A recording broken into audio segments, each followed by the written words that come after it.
네. 진투방. 네, 8회 차입니다. 8회 차. 오늘 8번째고요. 뭐, 오늘도 변함없이, 예. 저는 뭐, 진투방에서 비주얼을 담당하고 있는 김병철입니다. 예, 저는 정성원입니다. 뭘 담당하시나요? 그쪽은. 뭐, 브레인인가요? 아니면은 뭐, 예, 담당하는 게 없답니다. 예. 그냥 바로, 예, 첫 코너. 하시죠. 네. 잘 지내셨죠? 한 주일 동안. 예.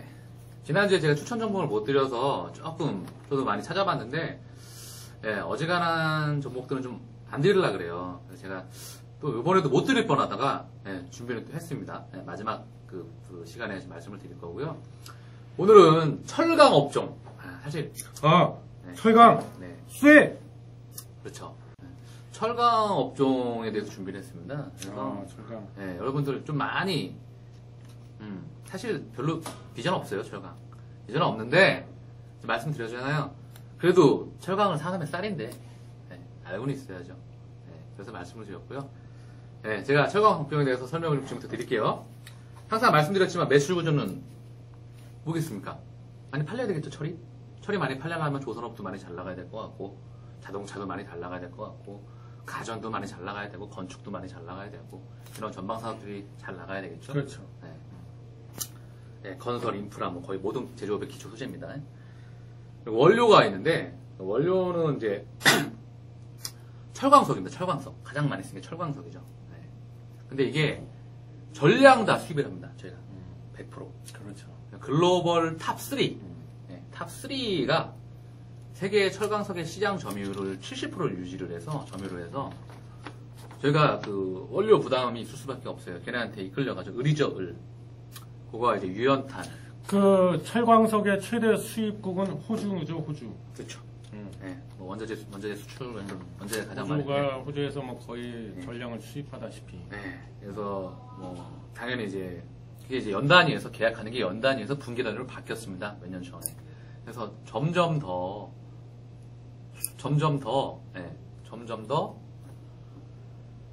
이제 뭐라 그럴까요? 제조사 측에서, 회사 측에서는 대응하기 굉장히 힘들죠. 원료 받으려고 그러면 걔네가 갑인데. 그렇죠. 굉장히 매출 내기가, 수익 내기가 쉽지 않은 구조입니다. 그렇다고 굉장히 말씀드리지만은 이게 자본이 엄청나게 많이 들어가는, 초기 자본이 많이 들어가는 그런 진입장벽이 있기 때문에, 그렇다고 공급량을 줄일 수도 없어요. 그리고 물건이 많이 안 팔린다 그래서. 뭐 그런 구조를 가지고 있는. 그래서 그 세계적으로도 그 유명한 정말 손가락에 꼽히는 철강 회사들이 보면 대부분이 다 국유기업이 많죠. 그렇죠. 정부 지분이 많이 들어가죠. 그렇죠. 우리나라 뭐 포스코는 이제 근데 포스코는 좀 희한한 게 국민연금이죠. 일대 주주가. 그렇죠. 뭐 민영화를 시킨 건 말이 안 되는 것 같은데 민영화가 아니죠. 그래서 제가 항상 말씀드리지만 6가지로 제가 철강업을 분류하겠습니다. 시장은 포화입니다. 포화. 공급 과잉. 중국 때문에 그래? 공급 과잉입니다. 공급 과잉. 시장은 솔직히 말할게요. 저는 끝났다고 봅니다. 끝난 걸 왜 하냐? 알고 있어야지. 그리고 환율 당연히 보셔야 됩니다. 수출이니까. 정부 정책 당연히 봐야 되겠죠. 철강업 밀어줄 때가 있었겠죠. 허나 지금은 정부 정책에서 그렇게 미는 게 없습니다.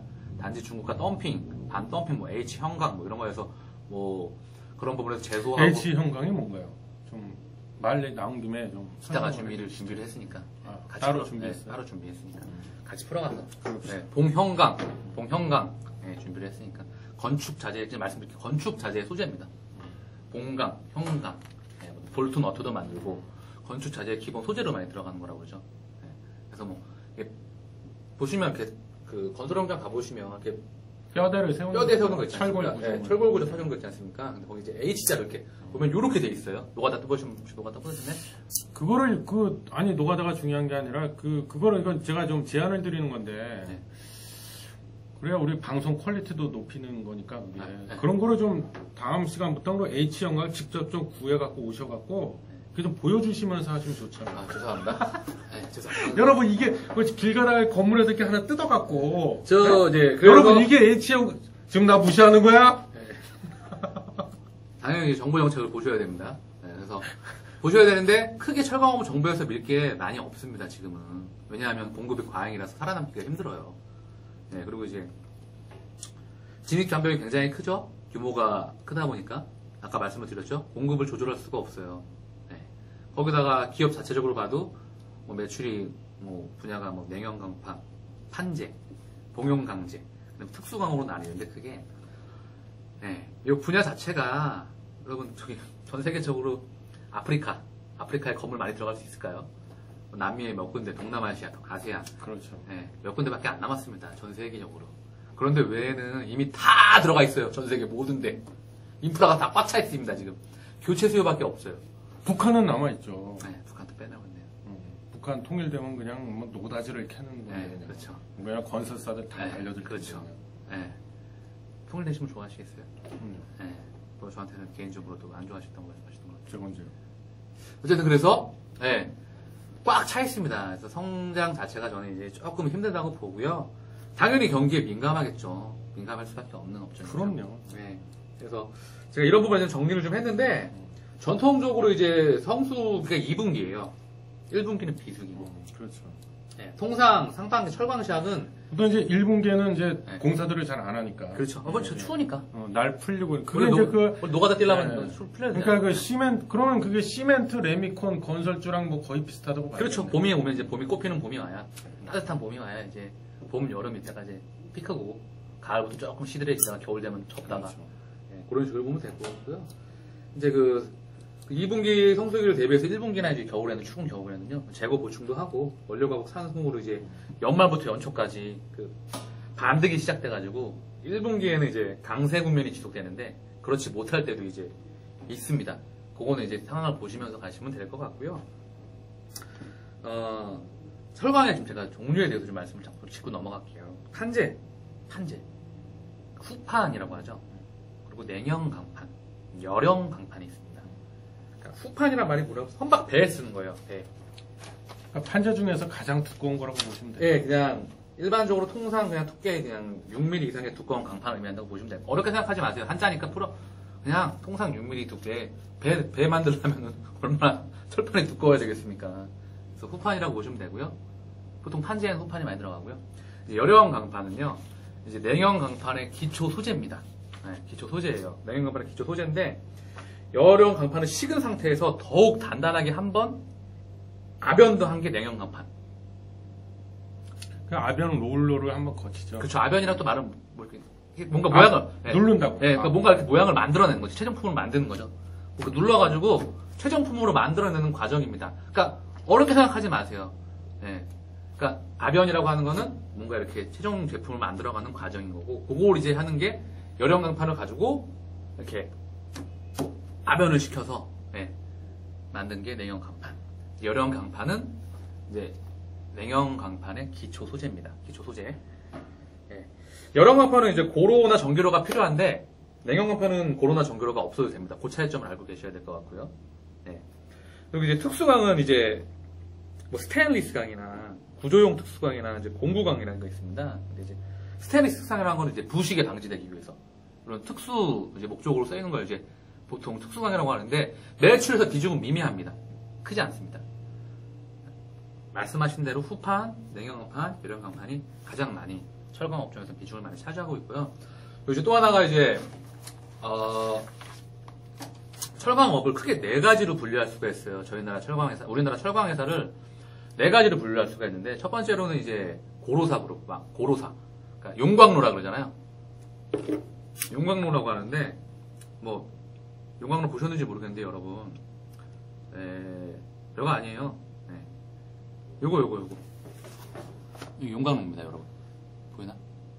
이게 용광로고요, 여러분. 용광로. 그냥 용광로. 터미네이터 보셨죠? 2 옛날에. 용광로고, 이게 전기로입니다, 전기로. 전기로인데, 이제 거기에는 전기로를 쓰면 전기도 써야 되겠죠? 이제 원료에 부담이 되겠죠? 그래서, 고로 그룹, 전기로 그룹, 냉형 강판 그룹, 그 다음에, 철강 제품 판매 대리점 그룹, 크게 네 가지로 나뉩니다. 영업 이익률은 가장 고로사가 높아요. 10%에서 15%. 그리고 이제, 전기로 그룹은 8%에서 10%. 냉형 강판 그룹은 이제 5에서 8%. 그리고 이제 철강 판매 대리점 그룹은 5% 미만. 이렇게 먹이사슬이 나뉩니다. 기본적인 구조였기 때문에 알고 계시고요. 회사도 포스코하고 현대제철, 이게 우리나라 2강입니다. 넘버 2입니다. 거기에 이제 동부제철과 이제 동국제강까지 4강으로 분류가 되고요. 그다음에 아까 말씀드렸던 이제 열왕강판과 냉영강판 그룹에서 이제 현대아이스코, 동부제철, 유니온스틸, 포스코강. 현대아이스코는 얼마 전에 흡수 합병되지 않았나요? 현대제철에? 그러니까 이제 흡수는 합병되는데 일반적으로 알고 계시니까. 왜냐면 기존까지 다 상장이 되었던 회사였잖아요. 그러니까 흡수 합병이 됐지만 알고 계시라고. 그리고 한국철강, 뭐 부국철강, 네, 부국철강, 원스틸, 동아에스틱, 삼연철강 이런 부분들은 판매 대리점 그룹입니다. 네. 최종 제품을 받아가지고 최종 제품을 자기가 또 변형을 시켜갖고 만들어 파는 겁니다. 네. 철강 그 원료를 갖고 네, 그렇게 구분하시면 될 것 같고요. 이거는 제가 여러분들까지 그렇게 그냥 알고만 계세요. 철강 재선, 제강, 아변이 있습니다. 공정이 있는데 크게 세 가지로 나뉘는데 아까 아변은 잠깐 설명을 드렸고요. 재선, 그러니까 선철. 가장 먼저 나온 철입니다, 철. 예. 그리고, 그래서 불순물이 안 끼어 있어요. 그러니까 용광로에서 1차로 바로 이제 뽑아낸 거죠. 그렇죠. 예. 그렇게 보시면 될 것 같고요. 강철입니다, 강철. 이제 우리가 쓸 수 있는. 탄소량이 많이 함유가 될수록 단단해지거든요. 처음에는 탄소량이 아예 없습니다. 탄소를 포함시켜서 너무 단단하니까 강철. 그 다음에 악연을 시켜서 모양을 변형시켜서 저희가 만드는 철을 만드는 거죠. 이게 이제 철광업의 구조입니다, 구조. 이해가 쉽게 되시는지 모르겠는데요. 예. 우리나라의 70년대, 80년대, 90년대까지 엄청난 발전을 했던 포스코. 예, 현대제철. 박태준 회장이 뭐. 예, 드라마도 나왔었죠. 예, 제가 좋아하는 뭐, 탤런트 이인혜가 나왔던. 예. 어마어마한 그런 우리나라를 엄청나게 발전시켰던 그런 철광업이었죠. 허나, 지금 시장 트렌드는 중국이 세계 시장 점유율을 40%를 중국이 다 좌지우지하고 있습니다. 그 뭐 말이나 사는 얘기인데 이건 약간 다른 얘기일 수도 있는데 네. 그 뭐 초미세먼지다 좀 난리잖아요. 네. 근데 거의 대부분 다 중국에서 날라오는데 네. 제가 보기엔 그래요. 중국에서 왜 부쩍 그게 심하게 많아졌냐 스모그도 그렇고 네. 저놈의 저 철강 회사들이 네. 어마어마하게 생겼답니다. 지금 중국에. 그래갖고 지들끼리 또 경쟁을 해갖고 특히 후베이성에 보면은 철강 회사들이 엄청나게 몰려있대요. 그러니까 내가 보면 그것도 문제야. 그렇죠. 저것 때문에 저 초미세먼지가 많아진 거야. 석탄 하도 떼니까. 이제 굴뚝 공장이라고 그러잖아요. 뭐 철강 회사도 있을 것이고, 뭐 석유화학 공장도 있을 것이고, 뭐 연기 많이 나오는 공장들 있잖아요. 그러니까 워낙 또 중국의 인구가 또 통계적으로는 14억인데 비통계적으로 15억이 넘는다고 합니다. 그러니 지들도 모르는데요. 정확히 인구가 네. 얼마인지 지들도. 얼마나 많은 회사들이 많이 있겠습니까? 네. 그래서 중국이 공급을 다 쥐고 있습니다. 그래서 공급 과잉이에요, 전 세계적으로. 그래서 지금 포스코가 뭐 자산 다 내다 팔고 뭐 그 권호준 회장이 뭐 살 빼라 뭐 구조조정해라 지금 난리치는데 네. 업황이 안 좋아 너무. 업황이 안 좋은 것도 맞죠? 그 양반도 지금 참 어떻게 보면 재수가 없어. 하필은 이때 그 네. 회장으로 부임을 해갖고. 예. 업황이 안 좋은 것도 있고, 네. 여러 가지 뭐, 방금 그냥 끝났다고 보니까 별 말씀 것 같습니다. 선별적으로 뭐, 단계적으로 뭐, 어디 수주가 일어나고 뭐, 잠깐 뭐, 기술적 반등 정도에서 좀 더 올라갈 수는 있지만, 성장하기에는 뭐, 2배, 3배 이렇게 가기에는, 옛날엔 갔죠. 뭐, 10배도 가고 100배도 갔었겠죠.